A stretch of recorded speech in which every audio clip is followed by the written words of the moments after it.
Waduh, setelah naik tangga deg-degan, masuk jalan yang sempit dan inilah dia pemirsa, inilah panelnya ya. Oke, Gi, bisa jelasin Gi? Oke, ini kita install 20 unit polikristalin di mana Oke. per unitnya itu menyerap 250 watt per jam. Jadi kita kalikan 20, jadi kita berusaha nyerap 5.000 watt per jamnya. Seperti inilah. Oke, ini berapa besar ini tadi? Ini kalau total 7 kali 5, jadi 35 meter persegi. Oke. Dan bisa dari 35 meter persegi ini bisa 5.000 watt seperti saya bilang. Bayangin kalau 100 meter. Itu bisa 3 kalinya kan, 15.000 watt. Bayangin lagi kalau 1.000 meter. Kalikan 10-nya. Jadi kelipatan itu udah sangat efisien. Jadi Anda buat ini sudah dari tahun lalu? Dari Januari. Januari Tapi ini ya, tahun ini ya? untuk mendapatkan ini semua dari 2015 ya. Oke. Planning. Ini bisa nih kita kesini? Bisa? Oke, Bisa.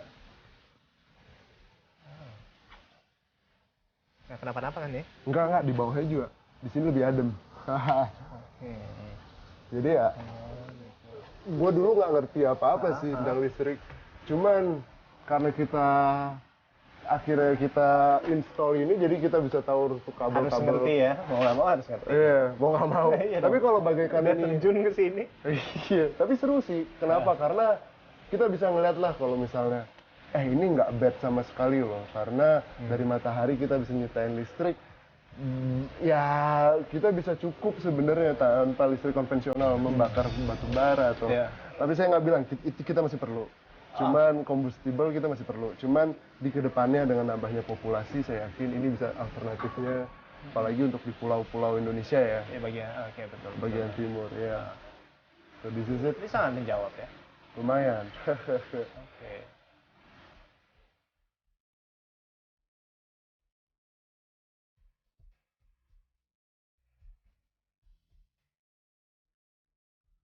Iya, jadi tadi kita sudah berpanas-panasan ya, naik ke genteng, kita lihat panel itu segala macam. Nah sekarang kita sejenak berteduh nih pemirsa di bawah pohon rindang. Tapi justru di panas-panas begini lagi nyerap sebaik-baiknya itu ya. Iya, ini lagi prime time banget untuk ngambil. Prime time untuk nyerap tenaga itu ya. Betul. Wow.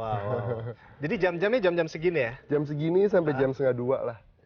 Itu lagi Bisa berapa watt full itu ya. kena Itu bisa full mentok sih istilahnya. Oke. Ya kalau misalnya nggak ada hujan ya. Jadi Mudah-mudahan ya. Mudah-mudahan. Jadi kepanasan bagi beberapa orang, bagi banyak orang ya, keuntungan buat Anda. Iya, kesenangan malah. Senang ya? Anda senang ya? Oke, baik. Nah, sekarang kita ngomongin soal project nih, Gi. Jadi kalau sejauh ini project apa aja nih yang sudah dibuat? So far kita udah ngebuat project residensial, juga untuk lampu taman, terus lampu yang lain-lainnya. Juga untuk yang baru tadi malam selesai itu di pedesaan. Jadi kita baru install 50 watt untuk lampu jalan di pedesaan, tepatnya di Desa Tonjong, daerah Parung, Bogor, Jawa Barat.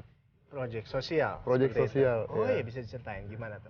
Well, awalnya sih emang kita ngelihat kalau misalnya daerah itu nggak ada lampu sama sekali.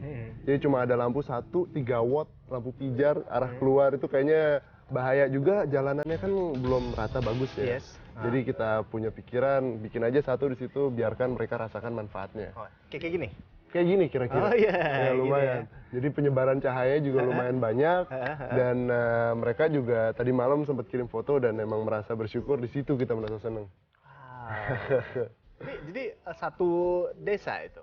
Enggak sih, enggak satu desa, hanya jalanan yang kanan kirinya yang kita anggap itu emang jalanan sedikit berbahaya kalau nggak ada lampu sama sekali. Betul. Ya, kira-kira gitu. Jadi Anda bikin sendiri nggak bekerja sama dengan... Itu kredit semua ke tim, karena saya punya tim yang handal. Jadi mereka dari mulai ngedesain sampai semuanya itu mereka. Oh, bikin sendiri ya? Bikin sendiri. Oh, keren banget. Nah, selain ini ada project apa lagi yang kemarin? Kita lagi ada project beberapa untuk residensial dan industri. Oke. Karena ternyata banyak demand dari industrial. Mungkin kita bisa katakan 30-70%. 70% untuk industri karena mereka mengerti betul bahwa artinya ini itu bisa mengurangi operational expense per bulannya. Karena tagihan listrik yang berkurang, jadi mereka bisa merasakan betul manfaatnya secara profit. Kalau di residensial lebih banyak, mungkin mereka mengarah ke emergency backup, juga mengurangi biaya rumah tangga. Iya. Cuman untuk emergency backup atau untuk mereka ada yang mau saya mau independen. Jadi saya mau menggunakan listrik hanya dari matahari. Nah, itu ada juga yang seperti itu. Ada banyak. Di Indonesia Timur lebih banyak sih. Dan kita emang berusaha menciptakan paket-paket yang mereka bisa sesuai dengan kebutuhan mereka. Baik. Tapi kalau untuk residensial sendiri memang sudah lumayan banyak ya? Lumayan, demand-nya udah lumayan banyak, cuman proses untuk mencapai ke sana itu harus ada planning and design. Itu yang mungkin memakan waktu lama karena ada survei di atapnya berapa, dimensi area, spacingnya di mana, naruh baterai di mana. Seperti itu yang harus dikomunikasikan terus-terusan oleh customer. Dan klien kita tipikalnya itu mereka waktu di weekday sedikit susah. Jadi biasa ketemu di weekend. Jadi dan itu yang sedikit prosesnya emang rada lama di residensial. Cuman bedanya dengan industri, mereka bisa tiap hari. Baik, jadi tiap hari kerja Anda ini akhirnya ketemu dengan tim, brainstorming segala macam, dan akhirnya seperti itu ya Anda lakukan seperti tiap hari. itu, plus juga planning dan desain sistemnya gimana.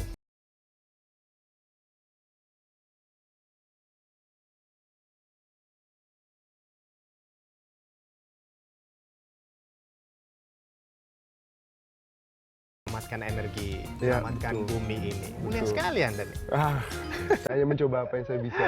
Oke, baik. Nah, kalau gitu saya mau tanya nih, kira-kira kalau ke depannya apa sih harapan Anda terkait yang sedang Anda jalankan sekarang, selagi Anda berbisnis, tapi di satu sisi juga Anda punya misi yang mulia juga. Apa harapan Anda ke depannya? Harapan saya sebenarnya untuk Indonesia yang lebih baik ya. Ya katakanlah saya gimana. Cuman kayak saya punya mimpi kalau misalnya kita sebenarnya bisa merdekakan diri dari energi impor. Artinya Indonesia sangat kaya. Hanya saja kita mungkin melewatkan opportunity banyak hal. Seperti yang ada di sekitar kita kan matahari, angin, mikrasa kan. Itu sebenarnya kan bisa menjadi suatu aset yang bisa kita perbarui. Jadi kalau menurut saya harapan saya ke depannya kita bisa Indonesia menjadi negara yang hebat dengan cara merdekakan diri dari energi impor, dimulai dari rumah kita dulu.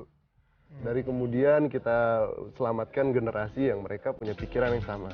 Oke, jadi sejauh ini gimana sih pemanfaatan tenaga surya di Indonesia? Oke, dari pengamatan saya ya. Yes. Matahari itu banyak banget di Indonesia karena selain letak geografis yang ada di garis khatulistiwa, kita juga sebenarnya banyak banget potensial selain matahari pun juga banyak. Dari total angka yang terbarukan dari geothermal, angin, air, dan matahari, kita punya kira-kira 810.000 megawatt, 810.000 juta watt dalam setahun. Dan kita cuma manfaatin 1%, kurang malah dari matahari. 1%. 1% kurang. Jadi potensial ke depan tuh banyak banget secara angka, walaupun secara praktikal juga ini sangat memungkinkan. Jadi sungguh benar adanya kalau misalnya kita perlu manfaatkan ini biar kita bisa lebih sustainable di masa depannya. Ya kalau mau dipikir benar juga ya, misalnya matahari ini. Ketimbang kita bersungut-sungut tiap hari kepanasan, gerah, kenapa nggak kita manfaatkan aja energinya? Karena memang kalau mau dilihat justru sejauh ini baru 1% ya. Nah kita bisa memanfaatkan lebih lagi agar bisa lebih bermanfaat di lingkungan sekitar. Terima kasih banyak Yogi sudah menginspirasi hari ini. Terima kasih sudah datang.